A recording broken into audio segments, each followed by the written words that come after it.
Hello everyone, it's Mike Akar and welcome to KMF CSS Academy. Today we are going to discuss the topic which was promised earlier that we will definitely discuss related to essay. तो आज का जो हमारा topic है that is sentence structure, जो हमने बिल्कुल discuss करना था essay के पोर्शन में। हमने कहा था कि it plays most important role in essay writing. तो आज जो हमारा टॉपिक है that is again one part of essay writing. ये एसे राइटिंग का एक पार्ट है, यानी 25% जो किरदार है वो सेंटेंस स्ट्रक्चर का होता है किसी भी एसे को लिखने के लिए है। So it is coming in the prerequisites of essay. ठीक है, व्हाट इज सेंटेंस स्ट्रक्चर? सबसे पहले हमें इस चीज के बारे में इल्म हो कि सेंटेंस क्या है। When we talk about the word sentence, it is basically a word और ग्रुप ऑफ वर्ड्स। सबसे पहले आपको ये पता हो कि ये एक वर्ड भी हो सकता है और ये ग्रुप ऑफ वर्ड्स भी हो सकते हैं। कुछ लोग इसको सिर्फ एक वर्ड समझते हैं, सो उनके लिए मैं आपको ये एक चीज बताऊं कि ये एक वर्ड भी हो सकता है और ये ग्रुप ऑफ वर्ड्स भी हो सकते हैं, विच गिव्स कंप्लीट सेंस। यानी मोस्ट इंपॉर्टेंट चीज जो आपके पास ऐसे किसी भी सेंटेंस में है वो ये है कि ये कंप्लीट सेंस दे। बाकी हमारा कोई कंसर्न नहीं, यानी ये कंप्लीट सेंस देगा। अगर ये एक वर्ड है, अगर ये ग्रुप ऑफ वर्ड्स है, वी डोंट माइंड, हमारा उसके साथ कोई ताल्लुक नहीं है। For example, someone is coming from outside and that person asks me may I come in, तो फिर मैं उसको क्या जवाब दूंगा? I will say yes. तो सिर्फ मैंने एक वर्ड यूज किया है yes, but it is giving complete sense. So this one word yes is again called an sentence. ठीक है, तो जब भी हम लोग कभी भी जब सेंटेंस की बात करेंगे, so we can say that it can be one word और group of words which gives complete sense. Most important thing जो इसके लिए जो रिक्वायरमेंट है वो ये कि ये कंप्लीट सेंस देगा। और दूसरी तरफ जब हम लोग स्ट्रक्चर की तरफ आते हैं, तो स्ट्रक्चर का मतलब ये है कि कंपोज करना। How to compose, how to give a proper shape देना। यानी आप एक सेंटेंस को कैसे कंपोज कर सकते हैं, उसको कैसे शेप दे सकते हैं, इसको बेसिकली हम लोग नाम देते हैं सेंटेंस स्ट्रक्चर का। तो ऐसे के लिए आपके पास एक प्रॉपर सेंटेंस स्ट्रक्चर हो तो ही आप एक ऐसे में अच्छा सा स्कोर गेन कर सकते हैं। तो जब भी हम लोग सेंटेंस स्ट्रक्चर पढ़ते हैं, इसमें हमारे पास एक सेंटेंस को लिखने के लिए हमारे पास 4 टाइप्स ऑफ स्ट्रक्चर्स होते हैं। यानी सेंटेंसेस को जब हम लिखेंगे, so we will have 4 types of structures. हमारे पास 4 टाइप्स ऑफ स्ट्रक्चर्स है, यानी 4 तरह से हम किसी भी सेंटेंस को स्ट्रक्चर दे सकते हैं। पहला हमारे पास आएगा simple sentence.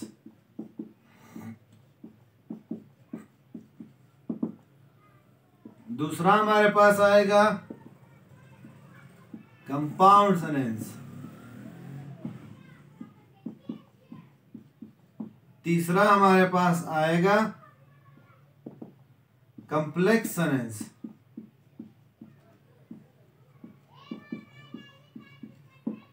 And fourth will be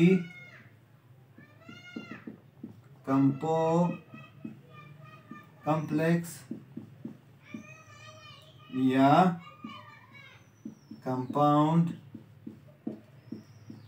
complex। ठीक है, तो हमारे पास ये 4 तरह के स्ट्रक्चर्स होते हैं किसी भी सेंटेंस को ड्रा करने के लिए। हमारे पास ये 4 तरह के स्ट्रक्चर्स है। तो पहला हमारे पास है सिंपल सेंटेंस। बेसिकली मींस कि जब भी कोई एक सेंटेंस स्टेटमेंट, यानी एक स्टेटमेंट एक सिंगल सेंटेंस की शक्ल में आए, ना उसमें कोई कंजंक्शन यूज हो, ना इसके कुछ पार्ट्स हो, यानी वो एक ही हो, एक ही रिदम में हो। फॉर एग्जाम्पल, मैं कहता हूं कि ही प्लेज क्रिकेट। अब ये आपके पास एक सिंपल सेंटेंस है, he is going to school, does he go to school, he does not go to school, ये सारे आपके पास सिंपल सेंटेंसेस होते हैं अकॉर्डिंग टू स्ट्रक्चर। हाँ, अगर आप इसको टाइप्स ऑफ सेंटेंसेस में रखते हैं तो फिर वहाँ पे इंटरोगेटिव, नेगेटिव, XYZ आ जाते हैं। लेकिन हमने इसको टाइप्स ऑफ सेंटेंसेस में हम नहीं पढ़ रहे, हम एक्चुअली टाइप्स पढ़ रहे हैं किस चीज़ के, सेंटेंस स्ट्रक्चर के। तो 4 तरीकों से हम एक सेंटेंस को कंपोज कर सकते हैं, उसको शेप दे सकते हैं। तो पहला हमारे पास तरीका होगा सिंपल सेंटेंस, जिसमें हमने ना कोई इसमें ऐसे कोई कंजंक्शंस यूज करने, ना इसके ज़्यादा पार्ट्स होंगे। ये एक प्लेन स्टेटमेंट होगा और एक ही इंडिविजुअल प्लेन यानी इंडिविजुअल सेंस में होगा, एक सेंटेंस की शक्ल में होगा। यानी इसमें कोई आप कंजंक्शंस यूज कर सकते हैं, लेकिन वो सब्जेक्ट्स को कंपाउंड करने के लिए। स्टेटमेंट को हम कंपाउंड नहीं करेंगे। जितने भी हमारे पास सिंगल सेंटेंसेस होंगे वो सारे सिंपल सेंटेंसेस होंगे। ठीक है, नेक्स्ट हमारे पास आएगा कंपाउंड। कंपाउंड का मतलब क्या है? 2 या 2 से ज्यादा। इतना तो ठीक है, 2 या 2 से ज्यादा। क्या 2 या 2 से ज्यादा इक्वल रैंक के स्टेटमेंट्स, 2 या 2 से ज्यादा इंडिपेंडेंट सेंटेंसेस, इंडिपेंडेंट क्लॉजेस इसको कहेंगे। जब इकट्ठे आते हैं तो इसे कंपाउंड सेंटेंस कहते हैं। या इसको हम लोग कंजंक्शन के पॉइंट ऑफ व्यू से पढ़े तो कोई भी ऐसे इंडिपेंडेंट क्लॉजेस जो कोऑर्डिनेट कंजंक्शन से कंबाइन हुए हो, कनेक्ट हुए हो, उसको हम लोग बेसिकली नाम देते हैं कंपाउंड सेंटेंस का। फॉर एग्जाम्पल, यही एग्जाम्पल लेते हैं, he plays cricket and he goes to school। अब मैंने आपको क्या कहा? 2 or more than 2 independent clauses. अब ये एक इंडिपेंडेंट क्लॉज है, अगर हमें इसको अकेले लिखूं तो ये कंप्लीट सेंस दे सकता है, नीचे वाले को भी अगर अकेले लिखूं तो भी वो कंप्लीट सेंस दे सकता है। इट मीन्स के ये अकेले भी स्टैंड कर सकते हैं और ये जो है एक साथ भी स्टैंड कर सकते हैं। तो ऐसे स्टेटमेंट्स या ऐसे सेंटेंसेस, यानी जब हम कंपाउंड सेंटेंस को डिफाइन करते हैं, so we say that compound sentence is the sentence that combines 2 or more than 2 independent clauses through coordinate conjunction. आसान अल्फाज में आपको ये पता हो कि कोऑर्डिनेट कंजंक्शन इनके बीच में आता है और इसमें आपके पास मिनिमम कम से कम 2 पोर्शंस होंगे इसके। जब भी कोई कंपाउंड सेंटेंस होगा तो उसका कम से कम उसमें 2 पोर्शंस होंगे, ज़्यादा तो ज़्यादा हो सकते हैं, यानी 2 से ज़्यादा तो मल्टाई तो हो सकते हैं, लेकिन कम से कम आपके पास 2 पोर्शंस इसके होंगे। सिंपल में सिर्फ 1 पोर्शन है, सिर्फ 1 ही है टोटल, और कंपाउंड में आपके पास कम से कम 2 पोर्शंस हो और दोनों इक्वल रैंक के हो, यानी दोनों अकेले स्टैंड कर सकते हो और दोनों जो है वो एक कोऑर्डिनेट कंजंक्शन से कंबाइन हुए हो और दोनों जो है वो इंडिपेंडेंट क्लॉजेस हो। अब इसमें मुख्तलिफ चीज़ें आ गई। बेसिक आप कॉन्सेप्ट ये समझे कि दोनों इक्वल रैंक के और दोनों अकेले स्टैंड कर सकते हो। इस तरह के सेंटेंसेस को जब हम कंबाइन करते हैं तो इसको कंपाउंड सेंटेंस कहते हैं। बाकी जो कोऑर्डिनेट कंजंक्शन क्या है, इंडिपेंडेंट क्लॉज क्या है, ये हम लोग बाद में डिस्कस करेंगे। जिनको आता है दैट इज इवन गुड, नहीं आता तो इसको हम बाद में डिस्कस जरूर करेंगे, डोंट वरी। ठीक है, तो नेक्स्ट हमारे पास आता है complex sentence. What is complex sentence? Complex sentence basically again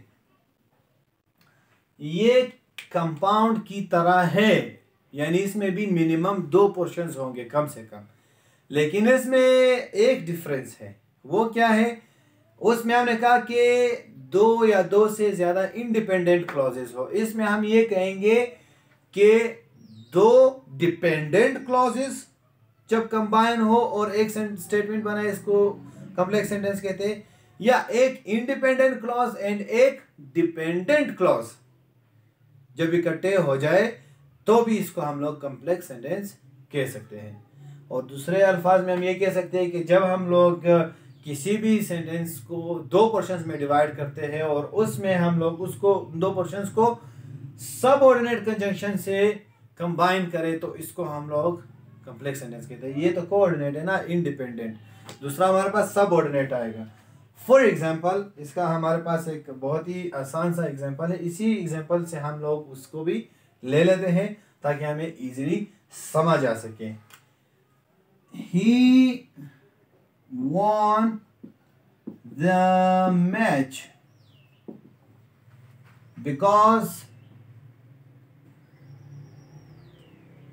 he exercised, because he practiced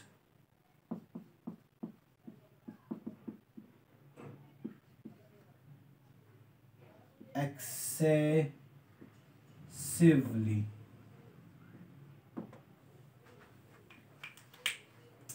अब एक पोर्शन हमारे पास ही वॉन द मैच है और दूसरा पोर्शन हमारे पास ही प्रैक्टिस एक्सेसिवली है, ठीक है।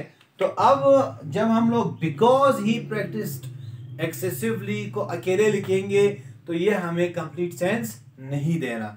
क्यों कंप्लीट सेंस नहीं दे रहा? अब मैं आपसे सिंपली आपसे कहता हूँ कि बिकॉज ही प्रैक्टिस्ड एक्सेसिवली, मैं इतना कहूँगा तो आपको समझ आएगा? नहीं आएगा ना। बिकॉज वाई, यानी आप बिकॉज आपने यूज किया क्यों, यानी it is a reason. Because जो है वो रीजन को दिखाना है ना कि एक रीजन है, तो ये एक रीजन है किस चीज का, इसका रिजल्ट क्या है। रीजन तो हमें पता चल गया, रिजल्ट क्या है, तो रिजल्ट हमें बतानी है। तो जब हम इसको ही वॉन द मैच को इसके साथ अटैच करते हैं तब ये कंप्लीट सेंस दे देता है। तो इट मीन्स कि ये आपके पास कम्प्लेक्स सेंटेंस आ गए। अब ये तो हमारे पास अगेन दो पोर्शन है, एक सबऑर्डिनेट है और एक कोऑर्डिनेट है, यानी एक डिपेंडेंट क्लॉज है और एक इंडिपेंडेंट क्लॉज है। ये भी हो सकता है और इसके अलावा हम लोग ये भी कर सकते हैं कि ये जो हमने कंजंक्शन यूज किया है because this is actually subordinate conjunction, तो इस वजह से भी इसको हम लोग कम्प्लेक्स सेंटेंस कहते हैं। We will discuss this later on कि सबऑर्डिनेट कंजंक्शन क्या है। जब हम कंजंक्शन टोटली पढ़ेंगे तो हमें पता चल जाएगा कि क्या क्या चीज़ें हैं कंजंक्शंस में, ठीक है। तो नेक्स्ट हमारे पास जो लास्ट वन है दैट इज कंपो कम्प्लेक्स, यानी कि कंपाउंड कम्प्लेक्स।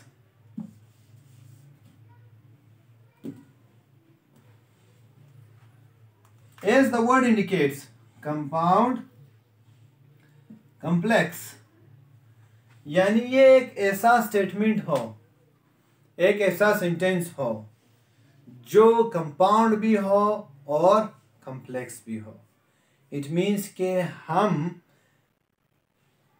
ऐसा स्टेटमेंट लिखेंगे जिसमें हमारे पास दो इंडिपेंडेंट क्लॉजेज हो और एक डिपेंडेंट। इट मीन्स इसके तीन पोर्शंस बनेंगे। इस वाले जो कंपो कम्प्लेक्स है ये वाला सेंटेंस हमेशा तीन पोर्शंस पर वो होगा, मुश्तमिल होगा। तीन सेंटेंसेस तीन पोर्शंस पे बना होगा। पहला हमारे पास आएगा कंपाउंड, यानी कंपाउंड के लिए दो इंडिपेंडेंट क्लॉजेस लिखेंगे और फिर उसके बाद एक कम्प्लेक्स के लिए डिपेंडेंट क्लॉज भी इसमें लगाएंगे। इट मीन्स के इसमें हम लोग दो कंजंक्शंस का इस्तेमाल करेंगे, एक कोऑर्डिनेट कंजंक्शन का और एक सबऑर्डिनेट कंजंक्शन का। So then we will be able to draw compound complex sentence. So let's have an example of this. इसका एग्जाम्पल हम लोग लिखते हैं, उसके बाद फिर हम इसको ऐसे के साथ रिलेट करेंगे कि ऐसे का के साथ इसका क्या ताल्लुक है और इसका क्या किरदार है ऐसे राइटिंग में। तो let's come to example of this. Let's see, though he repent, ठीक है, though he repented, या though he repents, I will not leave him, and I will definitely shoot him. अब अगर आप इस स्टेटमेंट को देखते हैं, I will not leave him, ये आपके पास एक कोऑर्डिनेट स्टेटमेंट है यानी इंडिपेंडेंट क्लॉज है। I will definitely shoot him, ये भी आपके पास एक इंडिपेंडेंट क्लॉज है। इनको हमने कंबाइन किया है किस चीज़ से, द वर्ड एंड से, यानी कंजंक्शन एंड हमने लगाया है। और यहाँ पे जो ऊपर वाला है दो ही रिपेंट्स, इसमें जो हमने कंजंक्शन लगाया दैट इज सबऑर्डिनेट कंजंक्शन, दो ही रिपेंट्स। नाउ जस्ट सी, दो ही रिपेंट्स, इससे आगे अगर मैं कुछ ना कहूँ तो आपको समझ नहीं आएगा। दो ही रिपेंट्स व्हाट, फिर आप क्वेश्चन करेंगे क्या। अगर मैं आगे कहता हूँ कि I will not leave him, फिर आपको समझ आएगा ठीक है, यहाँ तक भी समझ आया। और अगर मैं आगे कहूँ कि and I will definitely shoot him, it's even the same thing. ठीक है, तो इसमें आपके पास एक ये पोर्शन आ गया जो डिपेंडेंट क्लॉज है, एक ये पोर्शन आ गया जो इंडिपेंडेंट क्लॉज है, और एक ये पोर्शन आ गया जो इंडिपेंडेंट क्लॉज। तो इस तरह के स्टेटमेंट को हम लोग नाम देते हैं को कंपाउंड कम्प्लेक्स सेंटेंस या कंपो कम्प्लेक्स सेंटेंस। ठीक है, अब हम आते हैं इसका रिलेशन विद एसे राइटिंग। इसको जब हम एसे राइटिंग के साथ रिलेट करते हैं तो आसान सी मैं आपको एक बात बताऊं, जब भी आप एसे लिखें, कोई भी किसी भी टॉपिक पे आप एसे लिखें, तो उसमें आपने स्टार्ट जो है वो सिंपल से लेना है, नेक्स्ट आपका स्टेटमेंट होगा कंपाउंड में, उससे नेक्स्ट आपका होगा कम्प्लेक्स में, और लास्ट में आप कंपाउंड कम्प्लेक्स लिखेंगे। फिर उसके बाद फिर स्टार्ट आपका जो है वो सिंपल होगा, फिर कंपाउंड होगा, फिर कम्प्लेक्स होगा, फिर कंपो कम्प्लेक्स। ये आपका जो है प्रोसीजर हो, ये आपका सेंटेंस स्ट्रक्चर होना चाहिए। कोई भी ऐसे आप उठा लें ना, कोई भी टॉपिक आप डिस्कस करना चाहे या किसी भी चीज़ पे आप ऐसे लिखना चाहे, तो आप क्या करेंगे, पहला जो आपका स्टेटमेंट होगा that should be in simple sentence, second statement should be in compound sentence, third statement should be in complex sentence, and fourth statement should be in compound complex या कंपो कम्प्लेक्स सेंटेंस। उसके बाद फिर आप जब ये चार आप पूरे करेंगे, फिर आपने दोबारा से फिर स्टार्ट लेना है, सिंपल कंपाउंड कम्प्लेक्स कंपो कम्प्लेक्स, फिर सिंपल कंपाउंड कम्प्लेक्स कंपो कम्प्लेक्स। कोई नया पैराग्राफ होगा तो सिंपल कंपाउंड कम्प्लेक्स कंपो कम्प्लेक्स, ये आपका प्रोसीजर हो। इट मीन्स कि अगर आप एक आइडिया को फॉलो करेंगे तो एक आइडिया के लिए आपके पास 4 सेंटेंसेस कम से कम होंगे, simple compound complex and कंपो complex, और उसके लिए आपके पास कम से कम 3 और 5 7 8 पोर्शंस उसके होंगे, यानी 8 क्लॉजेज आप इसमें यूज करेंगे जिसमें इंडिपेंडेंट भी होंगे और डिपेंडेंट भी होंगे। इट मीन्स कि अगर आप ना भी चाहे, अगर एक ही पॉइंट को आप एक्सप्लेन करना चाहे, अगर आप इस प्रोसीजर को फॉलो करेंगे, एक पॉइंट को आप 8 लाइन में एक्सप्लेन करेंगे, तो एक पॉइंट को अगर आप 8 लाइंस में एक्सप्लेन करेंगे, इट मीन्स कि आप क्वांटिटी उसमें दे सकते हैं। और अगेन जब आप क्वांटिटी दे सकते हैं तो अगर इस स्ट्रक्चर को फॉलो करेंगे, so this is actually quality as well. ठीक है, तो ये क्वालिटी भी है, तो इट मीन्स कि आप क्वालिटी एंड क्वांटिटी दोनों को इस स्ट्रक्चर के मुताबिक ऐसे में डाल सकते हैं। और इसका आपको पता है 25% काम है ऐसे में, 100 में से 25 मार्क्स आपको इस स्ट्रक्चर को फॉलो करने की मिलेंगे। अभी आप खुद सोचें, आप में से कितने ये स्ट्रक्चर फॉलो करते हैं, अभी तक वो करते आ रहे या इससे पहले करते रहे हैं, और फिर उसके बाद देखिए कि आगे करना है कि नहीं करना है। ठीक है, थैंक यू सो मच, आज के लिए इतना काफ़ी है। मेरे ख्याल से ये टॉपिक आप लोगों को समझ आया होगा। फिर भी अगर आपको समझ ना आया हो, definitely you can ask in comment box, और डिस्क्रिप्शन में कॉन्टेक्ट नंबर भी लिखा है, उसमें भी आप थ्रू व्हाट्सएप भी पूछ सकते हो, तो नो प्रॉब्लम, आपको आपके रिप्लाई इजीली मिल जाएगा। और डिस्क्रिप्शन में ईमेल एड्रेस भी है, उसके थ्रू भी आप पूछ सकते हो क्वेश्चन, अगर किसी भी टॉपिक से रिलेटेड क्वेश्चन हो यू कैन आस्क। और अगर आपको कोई टॉपिक कंफ्यूज कर रहा है, कोई टॉपिक आपके लिए डिफ़िकल्ट है related to English, no matter if it is literature, linguistics, if it is composition, if it is essay writing, जो भी है, तो वो आप बिल्कुल पूछ सकते हैं, और उसके लिए आपको उसी टॉपिक के मुताबिक फिर वीडियो आपको मिल जाएगी।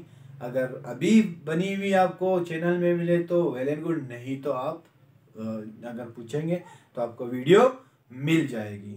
और इसके अलावा हमारे ऑनलाइन क्लासेस होते हैं, ऑनलाइन सेशंस होते हैं, उसमें भी अगर आप आना चाहो so you are always welcome. उसमें भी आप आ सकते हो, और वो भी आप इसी कॉन्टेक्ट नंबर जो डिस्क्रिप्शन में है इसके थ्रू आप हमसे कॉन्टेक्ट कर सकते हो ऑनलाइन क्लासेस के लिए। So for the timing, thank you so much. अल्लाह हाफिज़।